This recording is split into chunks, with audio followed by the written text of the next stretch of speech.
Guwahati press ক্লাবত দতৰা সাংস্কৃতিক সমাজৰ উদ্যোগত বঁটা বিতৰণী অনুষ্ঠান আংশিক সংখ্যক স্বাধীনতা দিৱসৰ লগত সংগতি ৰাখি অনুষ্ঠিত কৰা হৈছিল এই অনুষ্ঠান।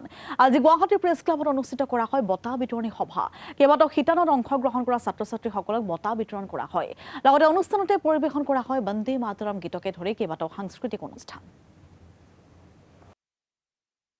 এইটো হৈছিল জুলাই মাহত আমাৰ মানে প্ৰত্যেকবাৰেই হয়, আমাৰ যোৱা বছৰ হৈছে, এইবছৰ হৈছে। তো আমাৰ কি হয় যে ছামাৰ ভেকেশ্যনত আমি প্ৰতিযোগিতাকেইটা পাতি থাকোঁ।